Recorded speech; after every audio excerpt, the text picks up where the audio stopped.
Jadi di sini kita mencoba untuk meregresi data dari nilai tambah, jam kerja, dan modal input di sektor manufaktur Amerika Serikat tahun 2005. Di mana di sini kita mempunyai data dari 51 negara bagian di Amerika Serikat. Di sini ada data Y yaitu nilai tambah, L jam kerja, dan modal input sebagai K.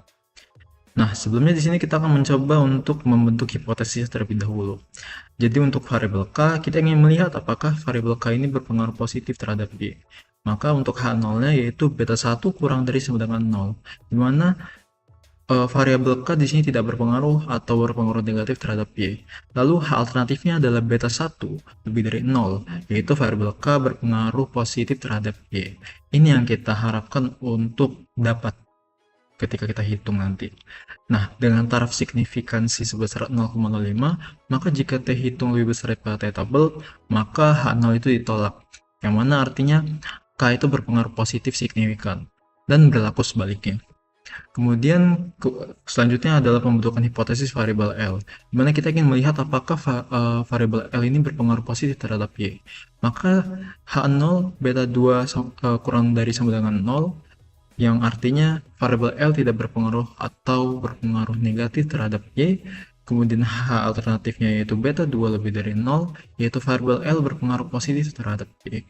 Dengan taraf signifikansi sebesar 0,05, maka jika T hitung lebih besar daripada T tabel, maka 0 ditolak. Artinya L berpengaruh positif signifikan dan berlaku sebaliknya. Kemudian di sini ada pembentukan hipotesis uji F, di mana kita ingin melihat apakah variabel K dan L ini secara bersama-sama berpengaruh terhadap output Y. Maka di sini kita bentuk H0, beta 1 sama dengan beta 2 sama dengan 0. Artinya di sini variabel K dan L secara bersama-sama tidak berpengaruh terhadap Y. Kemudian ada H alternatifnya yaitu beta 1 sama dengan tidak sama dengan beta 2, tidak sama dengan 0. Artinya di sini variabel K dan L secara bersama-sama berpengaruh terhadap Y. Dengan taraf signifikansi sebesar 0,05, maka jika F hitung lebih besar daripada F tabel, maka 0 ditolak. Artinya K dan L berpengaruh signifikan secara bersama-sama. Dan begitu pun sebaliknya. Nah, di sini langsung saja kita mencoba estimasi. Nah, bagaimana caranya? Jadi di sini pertama kita buka terlebih dahulu eViews. Kemudian kita buka work file, new work file. Kemudian di sini kita pilih unstructured data karena tadi itu kita menggunakan data cross section dengan observation sebesar 51. Untuk work file name optional, namun sini saya akan menamakannya data praktik konstruktor. Nah, sudah kita buat seperti ini. Kemudian bagaimana cara kita memasukkan datanya? Pertama di sini kita pencet quick, kemudian kita pencet empty group. Nah, kita salin data yang sudah kita siapkan di Excel di sini. Ada Y, LK. Oke, kita salin. Oke, kita paste di sini. Nah, sudah kita dapatkan di sini datanya. Nah, kita belum bisa meregresinya langsung karena di sini kita mencoba untuk mengestimasi menggunakan model Cobb-Douglas. Nah, karena Cobb-Douglas ini itu tidak linear dalam parameter, maka untuk memudahkan estimasi kita harus menggunakan harus mentransformasikan ke dalam bentuk logaritma natural supaya bisa diregresi dengan menggunakan metode LS. Nah, bagaimana caranya? Pertama di sini kita harus mencari dulu nilai len dari Y, L, dan K. Caranya di sini kita bisa pencet di Excel, di eViews yaitu gener, kemudian len Y sama dengan log dalam kurung Y, enter. Nah, inilah nilai dari Y, len Y. Kita lakukan hal yang sama terhadap K dan L. K lalu L. Oke, sudah kita dapatkan nilainya, maka di sini langsung bisa kita lakukan regresi. Bagaimana caranya? Kita bisa ketik di komen yaitu ls, kemudian len Y, C, dan K, dan L. Oke. Nah, inilah hasil dari regresinya. Nah, di sini kita sudah mendapatkan nilai dari parameter alfa dan beta di sini. Tapi kita belum mendapatkan nilai dari A.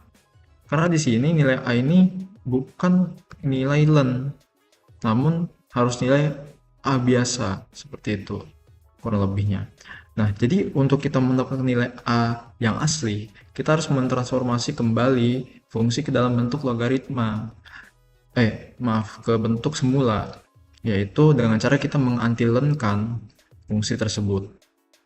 Nah, bagaimana caranya? Di sini kita bisa mencari nilai nilai dari antilen dari A dengan cara em, mencari nilai eksponennya. Nah, caranya itu kita ketik di sini komen skalar A sama dengan add xp sama dengan nilai dari A-nya itu 3,887600. Nah, ini kita sudah dapatkan nilai A-nya. Nah, kalau kita sudah dapat nilai A-nya, maka kita sudah bisa membentuk fungsi Cobb-Douglas-nya. Maka setelah dibentuk, fungsi Cobb-Douglas-nya akan berbentuk seperti ini, yaitu Y sama dengan 48,79, K pangkat 0,52, kemudian L pangkat 0,46. Nah, interpretasinya di sini adalah untuk parameter A, nilai sebesar 48,79 ini menunjukkan apabila nilai A makin besar, maka tingkat produktivitas faktor-faktor produksi ini semakin tinggi. Karena di sini A itu sebagai variabel tingkat efisiensi teknologi, seperti itu.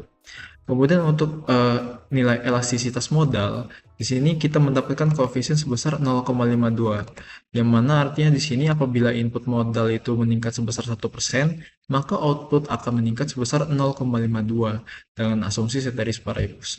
Hal ini menunjukkan bahwa modal memiliki pengaruh positif terhadap output. Nah, kemudian di sini kita mempunyai elastisitas tenaga kerja, yaitu variabel beta di sini sebesar 0,46. Nah, artinya di sini adalah apabila jam kerja itu meningkat sebesar 1%, maka output akan meningkat sebesar 0,46% dengan asumsi modal tetap. Nah, hal ini menunjukkan bahwa jam kerja juga berpengaruh positif terhadap peningkatan output. Nah, untuk di fungsi Cobb-Douglas ini ada konsep namanya return to scale. Nah, return to scale ini bisa didapatkan dengan menjumlahkan nilai elastisitas dari kedua faktor tersebut, yaitu alfa ditambah beta. Nah, di sini kita mendapatkan nilai 0,98 persen, 0,98. Nah, nilai ini mendekati 1, sehingga model tersebut menunjukkan constant return to scale. Nah, artinya apabila modal dan tenaga kerja ini meningkat secara bersama sebesar 1%, maka output itu akan meningkat sekitar 0,99% atau hampir proporsional. Nah, hal ini menunjukkan bahwa peningkatan semua faktor produksi secara bersama-sama itu akan meningkatkan output yang hampir sebanding seperti itu.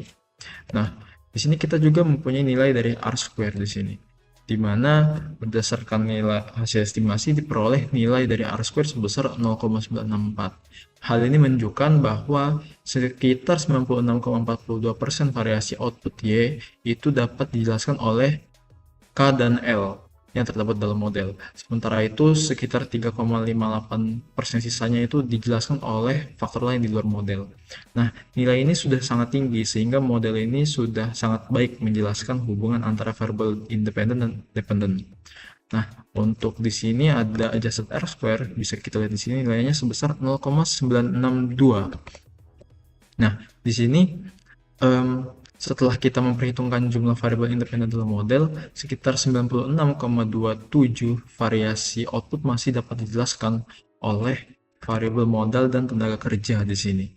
Nah, jadi nilai adjusted R-square yang hampir sama dengan R-square ini menunjukkan bahwa variabel yang digunakan dalam model sudah cukup relevan dan tidak terjadi penambahan variabel yang tidak diperlukan dalam model.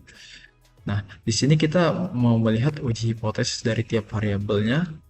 Jadi yang pertama di sini ada untuk uji T variabel K, di mana ini adalah uji hipotesisnya tadi dengan derajat kebebasan sebesar 48, dengan tingkat signifikasi sebesar 0,05, maka didapatkan T-tabel sebesar 1,67. Nah, untuk kita bisa mendapatkan nilai T-tabelnya bisa kita gunakan Excel di sini. Dengan cara kita ketik di sini T.pin. Nah, di sini kita masukkan probability sebesar 0,05, degree of freedom-nya sebesar 48 tadi. Nah, maka di sini kita dapatkan nilai 1,67. Nah, T tabelnya 1,67, T hitungnya sebesar, kita lihat di sini, T hitungnya sebesar 5,38. Karena T hitung lebih besar daripada T tabel, dan bisa kita lihat juga di grafiknya bahwa T hitungnya itu di daerah tolak H0, maka H0 itu ditolak. Jadi secara statistik memang variabel K ini signifikan berpengaruh positif terhadap Y. Untuk uji T variabel L itu bisa kita lihat di sini dengan nilai T tabel yang sama, namun nilai T hitung yang berbeda, yaitu sebesar 4,734. Nah, karena lagi-lagi T hitungnya lebih besar daripada T tabel dan bisa kita lihat di grafik bahwa T hitungnya berada di daerah tolak H0, maka H0 itu ditolak. Jadi secara statistik memang variabel L ini signifikan berpengaruh positif terhadap Y. Nah, untuk uji F di sini kita menggunakan dua derajat kebebasan, ada dua di sini, ada V1 dan V2. Di mana V1 ini adalah jumlah variabel independen dan V2-nya merupakan sama seperti yang ini, yaitu jumlah observasi dikurang variabel independen dan dikurang dengan 1. Nah, bagaimana cara kita mendapatkan nilai dari F tabel? Di sini kita bisa menggunakan rumus, yaitu F in RT. Nah, dengan probability-nya sebesar 0,05, degree freedom satunya atau V1-nya itu 2, kemudian V2-nya 48, maka kita dapatkan nilai 3,19.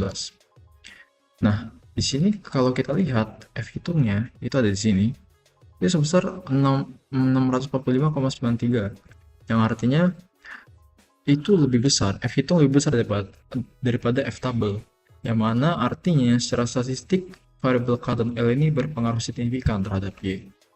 Nah, apa kesimpulannya? Jadi, berdasarkan hasil estimasi dan analisis kita tadi, dapat disimpulkan bahwa model yang digunakan itu mampu menjelaskan hubungan antara input produksi dan output secara baik. Nah, jadi variabel K dan L ini terbukti memiliki pengaruh yang positif dan signifikan terhadap Y. Hal ini ditunjukkan oleh hasil uji T, di mana nilai T hitung masing-masing variabel itu lebih besar daripada T tabel. Dengan demikian, peningkatan K maupun L itu akan meningkatkan output, gitu. Nah, jadi secara bersama-sama juga dengan uji F diperoleh bahwa variabel modal dan tenaga kerja ini secara bersama-sama berpengaruh signifikan terhadap output, seperti itu.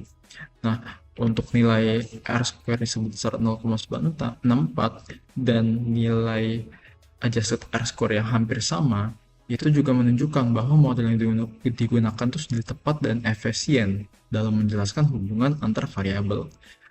Nah, jadi secara keseluruhan memang dapat disimpulkan modal dan tenaga kerja merupakan faktor utama yang secara signifikan mempengaruhi nilai tambah sektor manufaktur di Amerika Serikat pada tahun 2005 dengan tingkat efisiensi produksi yang tinggi dan skala hasil produksi yang konstan.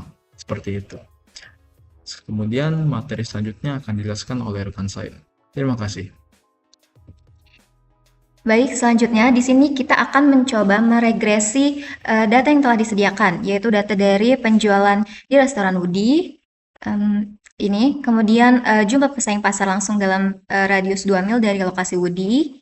Kemudian jumlah orang yang tinggal dalam radius 3 mil dari lokasi Woody, serta rata-rata pendapatan rumah tangga. Untuk yang pertama yang harus kita lakukan, yaitu masukkan data yang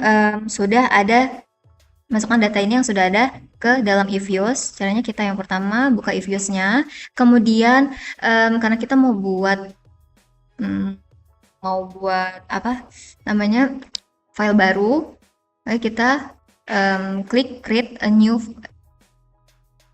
Kemudian karena kita menggunakan data cross section, di sini kita pilih yang unstructured data, kemudian observasinya bisa kita lihat di sini. Observasinya yaitu ada datanya itu 33, maka kita isi 33 observasi. Selanjutnya untuk work file name-nya bisa kita isi, ini opsional ya, bisa kita isi data restoran Woody, boleh.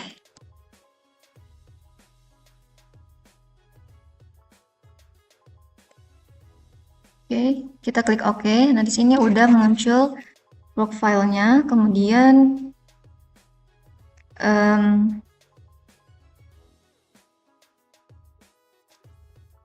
kita bisa langsung masukkan data. Jadi kita bisa klik quick, kita pilih empty group. Nah, kita scroll ke atas, lalu kita copy datanya, yaitu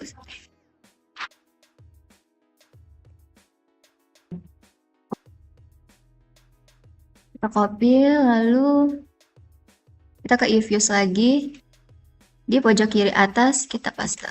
Nah, di sini datanya telah kita masukkan, kemudian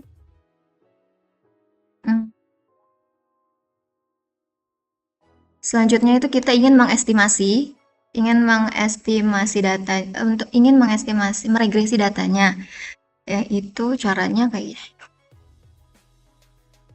kita klik quick, lalu kita estimate equation, kita tulis Y, C, N,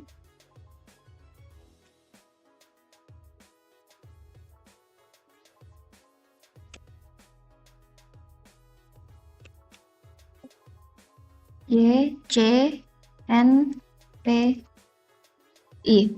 Lalu kita oke. Nah, sini sudah ada hasil estimasinya. Lalu selanjutnya kita bisa interpretasikan.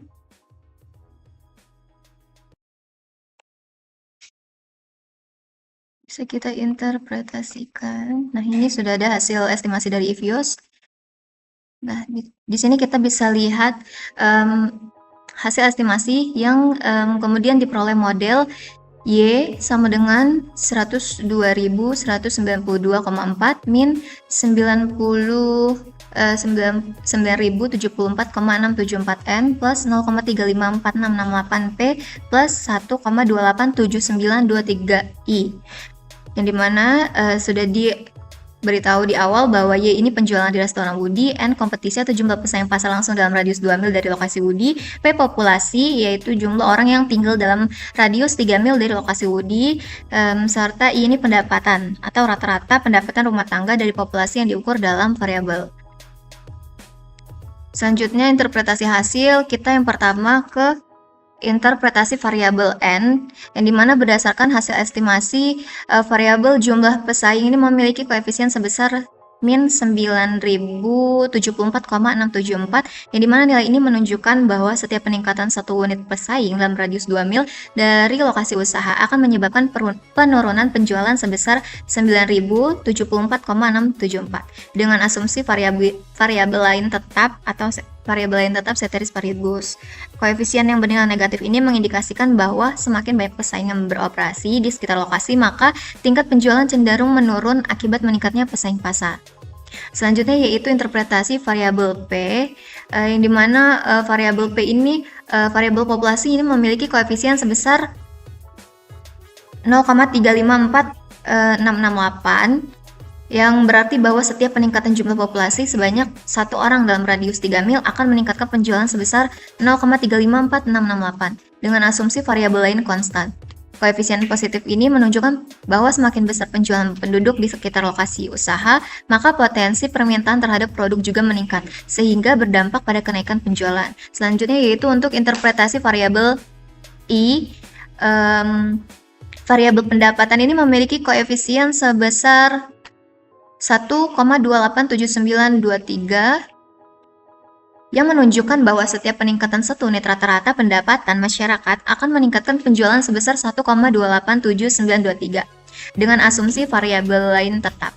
Koefisien positif ini mengindikasikan bahwa tingkat pendapatan masyarakat berperan penting dalam meningkatkan daya beli sehingga berdampak langsung terhadap peningkatan penjualan.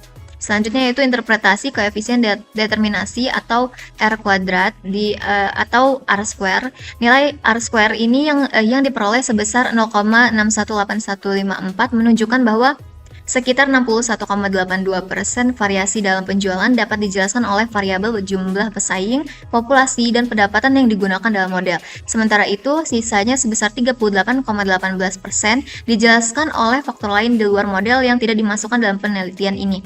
Nah, nilai R-square ini menunjukkan bahwa model memiliki kemampuan penjelasan yang cukup baik dalam menggambarkan variasi penjualan. Selanjutnya yaitu interpretasi adjust R-square. Nilai adjust R-square ini sebesar 0,578653, menunjukkan bahwa setelah dilakukan penyesuaian terhadap jumlah variabel independen dalam model, kemampuan model dalam menjelaskan variasi penjualan adalah sebesar 57,87%. Nah, nilai ini sedikit lebih rendah dibandingkan R-square karena adjust R-square memberikan ukuran yang lebih akurat dengan mempertimbangkan jumlah variabel dan ukuran sampel. Perbedaan yang relatif kecil antara R-square dan adjust R-square menunjukkan bahwa variabel-variabel yang digunakan dalam model sudah cukup relevan dan tidak terdapat penambahan variabel yang tidak perlu, sehingga model dapat dikatakan cukup baik dan efisien dalam menjelaskan variabel dependen. Baik, selanjutnya yaitu kita langsung ke pembentukan hipotesis. Kita langsung ke pembentukan hipotesis. Untuk pembentukan hipotesis yang pertama, yaitu untuk variabel n. Nah, asumsinya itu semakin banyak kompetisi, maka penjualan semakin menurun. Jadi ini kita uji satu arah ke kiri. Ya, kita ingin melihat apakah variabel n ini berpengaruh negatif terhadap y, maka H0 beta 1 lebih besar atau sama dengan 0. Ini artinya variabel n tidak berpengaruh atau berpengaruh positif terhadap y. HA beta 1 kurang dari 0, yaitu variabel n berpengaruh negatif terhadap y dengan taraf signifikan alfa 0,05 jika T hitung lebih kecil dari min T tabel, maka H0 ditolak, yang artinya n ini berpengaruh negatif terhadap y. Jika T hitung lebih besar atau sama dengan min T tabel, maka H0 diterima, yang artinya n tidak berpengaruh negatif. Selanjutnya yaitu untuk pembentukan hipotesis variabel P, yang dimana ini asumsinya itu semakin banyak populasi, maka penjualan semakin naik. Jadi ini uji satu arah ke kanan. Nah, ini kita ingin melihat apakah variabel P ini berpengaruh positif terhadap Y. Maka H0 beta 2 lebih kecil atau sama dengan 0, yaitu variabel P tidak berpengaruh atau berpengaruh negatif terhadap Y. HA beta 2 lebih besar dari 0, yaitu variabel P ini berpengaruh positif terhadap Y. Dengan taraf signifikan alfa 0,05, jika T hitung lebih besar dari T tabel, maka H0 ditolak, yang artinya P berpengaruh positif terhadap Y. Sedangkan jika T hitung lebih kecil atau sama dengan T tabel, maka H0 diterima, yang artinya P tidak berpengaruh positif.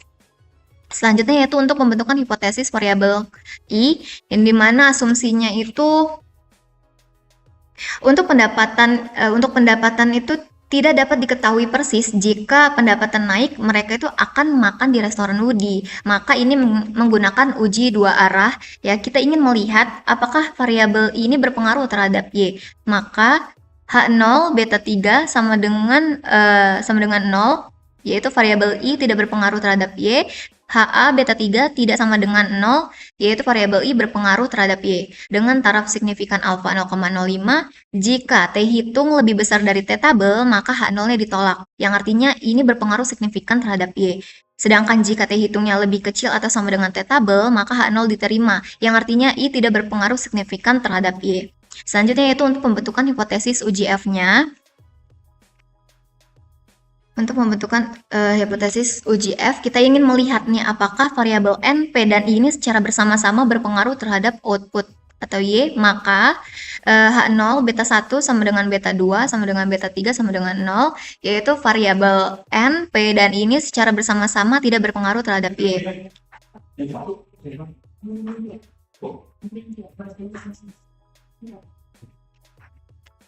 HA beta 1 tidak sama dengan beta 2, tidak sama dengan beta 3, tidak sama dengan 0, yaitu variabel N, P, dan I secara bersama-sama berpengaruh terhadap Y. Dengan taraf signifikan alfa 0,05, jika F hitung lebih besar dari F tabel, maka H0 ditolak, yang artinya N, P, P dan I ini berpengaruh signifikan secara bersama-sama.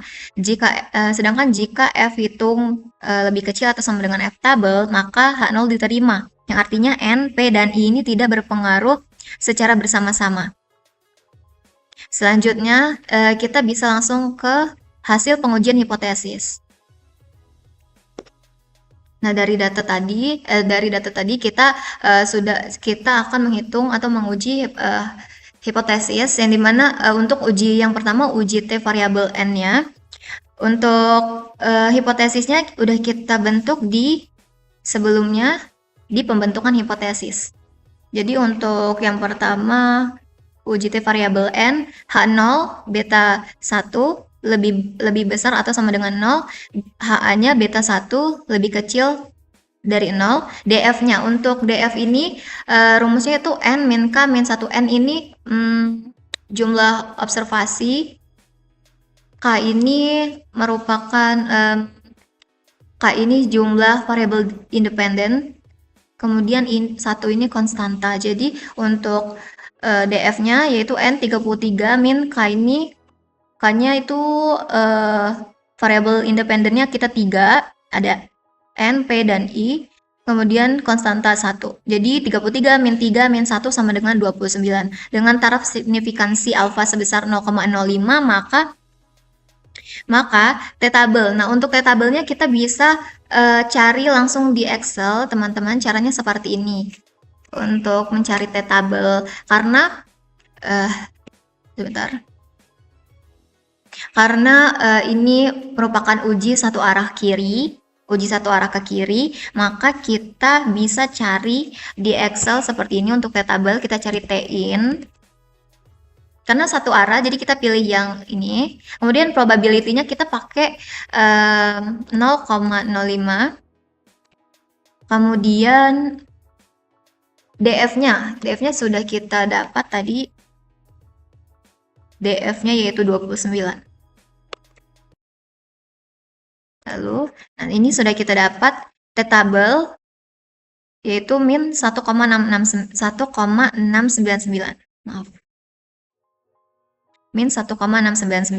Untuk T hitungnya bisa kita lihat di hasil estimasi if use tadi.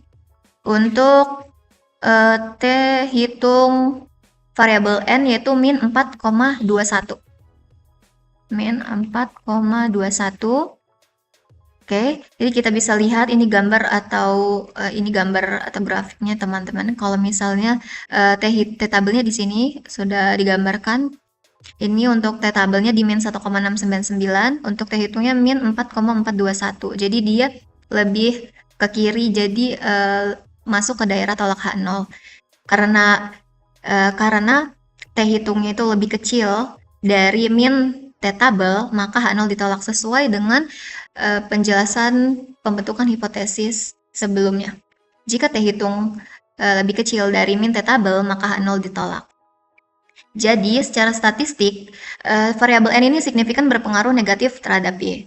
Oke, selanjutnya kita uji T variabel P. Hipotesisnya yaitu H0 beta 2 lebih kecil sama dengan 0, HA beta 2 lebih besar dari 0. DF-nya sama seperti yang tadi, itu mendapatkan hasil 29 dengan tingkat signifikansi alfa sebesar 0,05, maka T-tabelnya untuk T-tabel sama karena ini uji satu arah, jadi hasilnya sama. Ini bedanya kita nggak pakai minus. Jadi untuk T hitungnya bisa kita lihat langsung di hasil estimasi if use tadi. Untuk variabel P itu 4,88 ya, 880.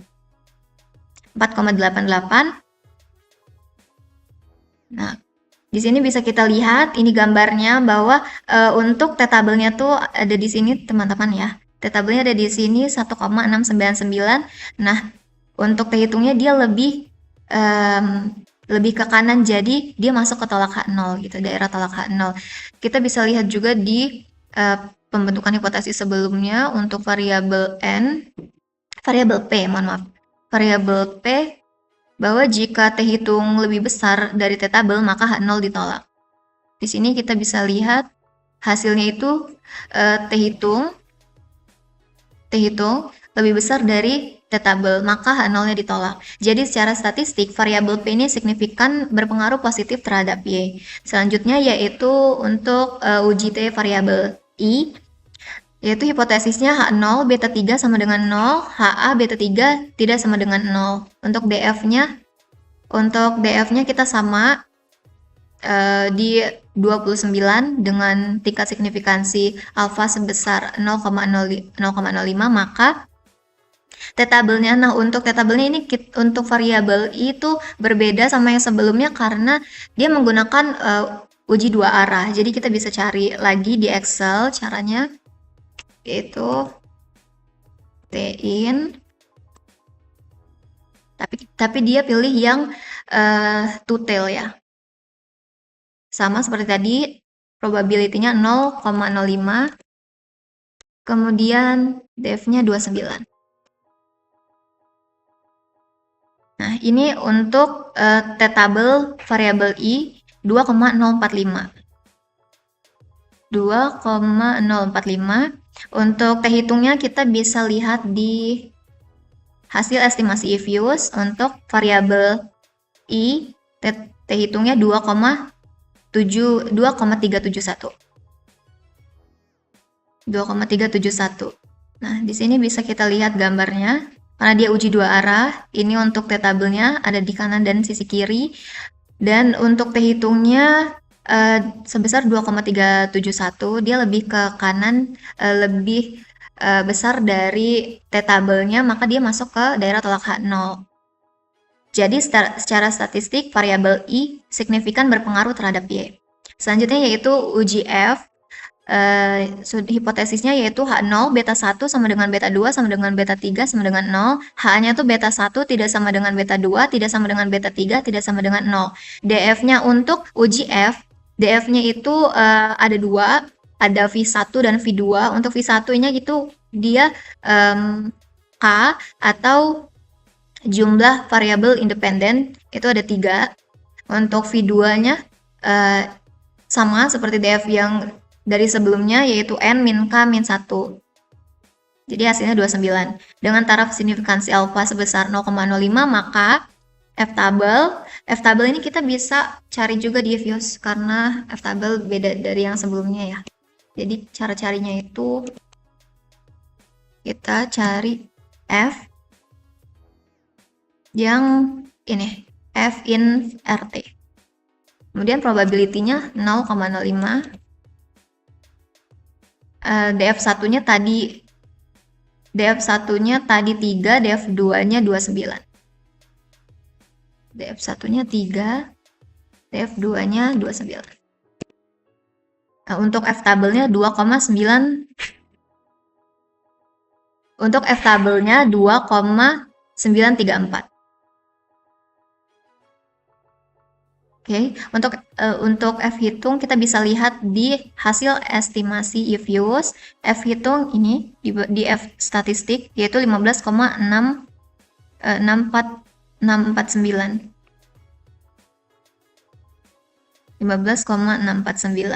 Nah, ini untuk gambarnya karena dia satu sisi ya, satu arah. Karena F hitungnya lebih besar dari F-tabel, maka H0 ditolak. Bisa kita lihat di pembentukan hipotesis sebelumnya untuk penjelasan uji F, yaitu jika F hitung lebih besar dari F-tabel, maka H0-nya ditolak. Jadi secara statistik, variabel N, P, dan I ini berpengaruh signifikan terhadap Y. Oke, baik. Selanjutnya yaitu kita ke kesimpulan. Berdasarkan hasil estimasi dan analisis regresi linear berganda menggunakan data restoran UDI ini, dapat disimpulkan bahwa model yang dibentuk bertujuan untuk memprediksi tingkat penjualan berdasarkan variabel jumlah pesaing, populasi, dan pendapatan.